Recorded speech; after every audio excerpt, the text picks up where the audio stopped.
It was Christmas Day, but there was no joy in the air. Instead of carols, there were screams. Instead of candles, fires raged through the shattered streets of Victoria. And instead of peace, there was surrender. On the morning of the 25th of December, 1941, as families across the British Empire gathered to celebrate the Union, Jack was lowered over Hong Kong for the last time in more than 3 years. The colonial defenders, battered and bloodied, had held on through impossible odds. But now, surrounded and broken, they gave in. Why did Britain fight so desperately to hold a city it believed was indefensible? Why did Japan, already overstretched in China, commit thousands of troops to a costly assault? And how did the fall of this small colony become one of the darkest turning points of the Pacific War? This is not just a story of war, it is a story of betrayal, miscalculation, and unyielding resistance. It is the story of a battle fought at the crossroads of empires and a city caught between the ambitions of nations. And it all began not with tanks or torpedoes, but with a calculated silence, followed by fire. The year was 1941. For decades, Hong Kong had stood as a glittering outpost of British imperial power on the southern coast of China. A bustling port city nestled between mountains and sea, it was a hub of commerce, finance, and strategy. But it was also an exposed thumb in the eye of a rising empire.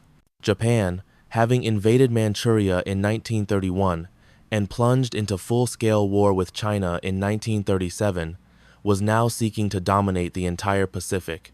The Greater East Asia co-prosperity sphere, Tokyo's euphemism for hegemony, was to be carved out by conquest. Standing in the way were the Western colonies dotting the Asian coast, including Hong Kong. Relations between Britain and Japan had once been cordial. They had even been allies during World War I, but that alliance had long since ended, and with it, any illusion of shared interest. By 1940, the Royal Navy had withdrawn much of its power from the region, leaving Hong Kong with only a token garrison. Behind closed doors, British officials in London and Singapore agreed. If war came, Hong Kong would fall quickly. It was not a city to be defended, but a city to delay. Yet for the people on the ground, that cold calculus would offer no comfort. The defense of Hong Kong was placed in the hands of Major General Christopher Maltby, a career officer new to the Far East. Under his command were 2 British battalions, the Royal Scots and the Middlesex Regiment, 2 Indian battalions, the Rajput Regiment and the Punjab Regiment, and 1 local Chinese regiment, the Hong Kong Chinese Regiment. Also among the ranks was the Hong Kong Volunteer Defense Corps, a mix of civilians turned soldiers. Just weeks before the battle, reinforcements arrived from Canada. 2 battalions, the Royal Rifles of Canada and the Winnipeg Grenadiers, were dispatched as part of the so-called Sea Force. Their arrival was seen as symbolic, a gesture of imperial unity more than strategic necessity. Few of the Canadian soldiers had combat experience. Some had never seen a bayonet. In total, Maltby commanded approximately 14,000 men. Facing them across the border in Japanese-occupied China were 23,000 seasoned troops under General Takashi Sakai, backed by artillery, naval support, and the 38th Infantry Division. Their objective was clear: seize Hong Kong swiftly, neutralize British power in the region, and cut off China's last major supply artery from the sea. On the 7th of December, 1941, the same day, Japanese planes bombed Pearl Harbor. The attack on Hong Kong began. At dawn, Japanese bombers pounded the Kai Tak airport, destroying most of the defending aircraft before they could even take off. Simultaneously, artillery barrages hit the New Territories, the area north of the harbor. British engineers scrambled to demolish bridges and delay the enemy, but it was already too late. The Japanese infantry surged across the border, supported by naval forces off the coast. Within days, British and Commonwealth forces were forced to retreat from the mainland, falling back across Victoria Harbor to Hong Kong Island. It was there that the real siege would begin. The decision to defend Hong Kong at all was riddled with contradiction. London knew the colony could not be held indefinitely, yet it chose to reinforce it with Canadian troops, hoping to show strength, unity, and resolve.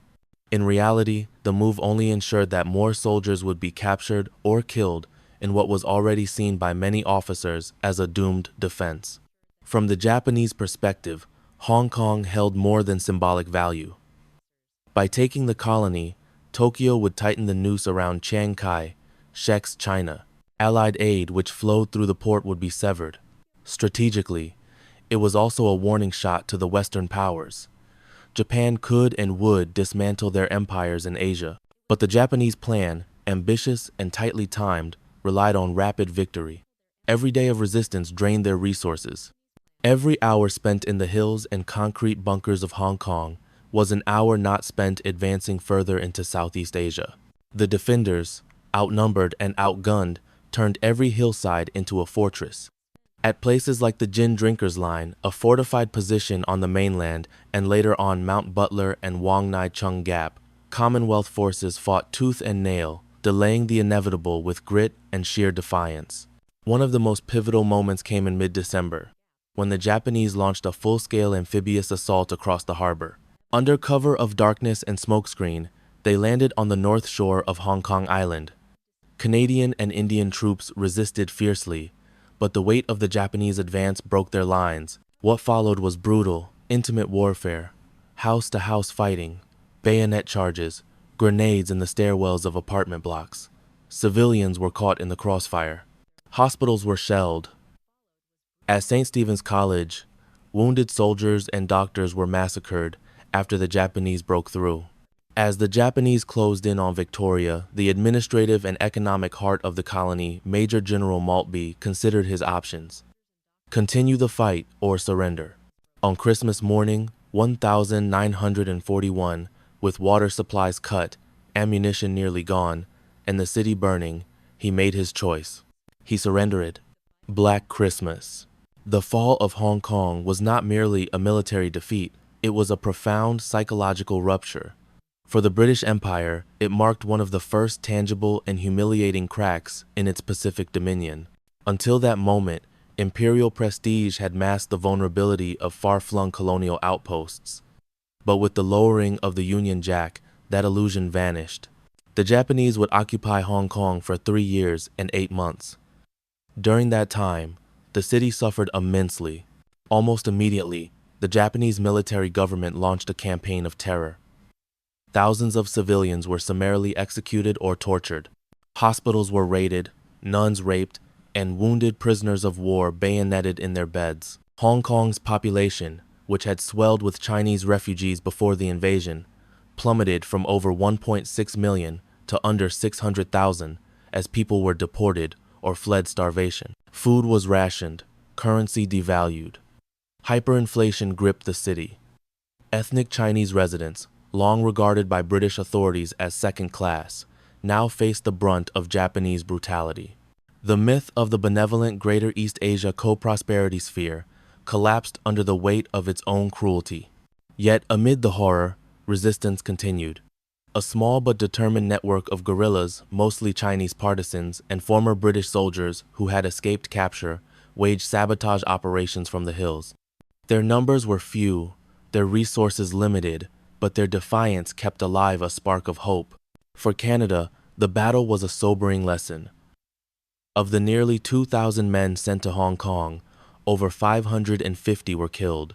Another 1,300 were taken prisoner, subjected to forced labor, starvation, and abuse. The survivors would carry those scars for the rest of their lives. The government in Ottawa faced growing criticism for sending underprepared troops into what many had known was a hopeless fight. For Britain, the loss of Hong Kong coupled with the fall of Singapore just 2 months later was a wake-up call. The image of the invincible empire with its gunboats and governors was shattered. It exposed the colonial world order as outdated, brittle, and unsustainable in the face of modern, mechanized war. In the post-war years, the British would return to Hong Kong and re-establish control. But the legacy of the battle and the occupation that followed cast a long shadow. When the territory was eventually handed back to China in 1997, the memories of 1941 still lingered, part of a collective trauma etched into the island's identity. More than any other episode in its modern history, The Battle of Hong Kong showed that the city was never just a trade port or political colony. It was a crucible of empire, a front line of global war, and a symbol both of defiance and of loss. Today, Hong Kong is again at the center of world attention, not because of bombs or battleships, but because of protests, politics, and identity. In a strange echo of the past, questions about sovereignty, resistance, and the role of foreign powers once again dominate headlines. What did the Battle of 1941 really achieve? Was it a noble last stand, or an avoidable sacrifice? And in a world where the definitions of power, freedom, and belonging continue to shift, does Hong Kong still stand alone? Perhaps history doesn't answer, it only asks. If you found this story powerful, share it. Subscribe to Legacy Files for more untold history, and join us as we uncover the forgotten front lines that shaped our world. The past doesn't disappear, it waits, and sometimes it returns.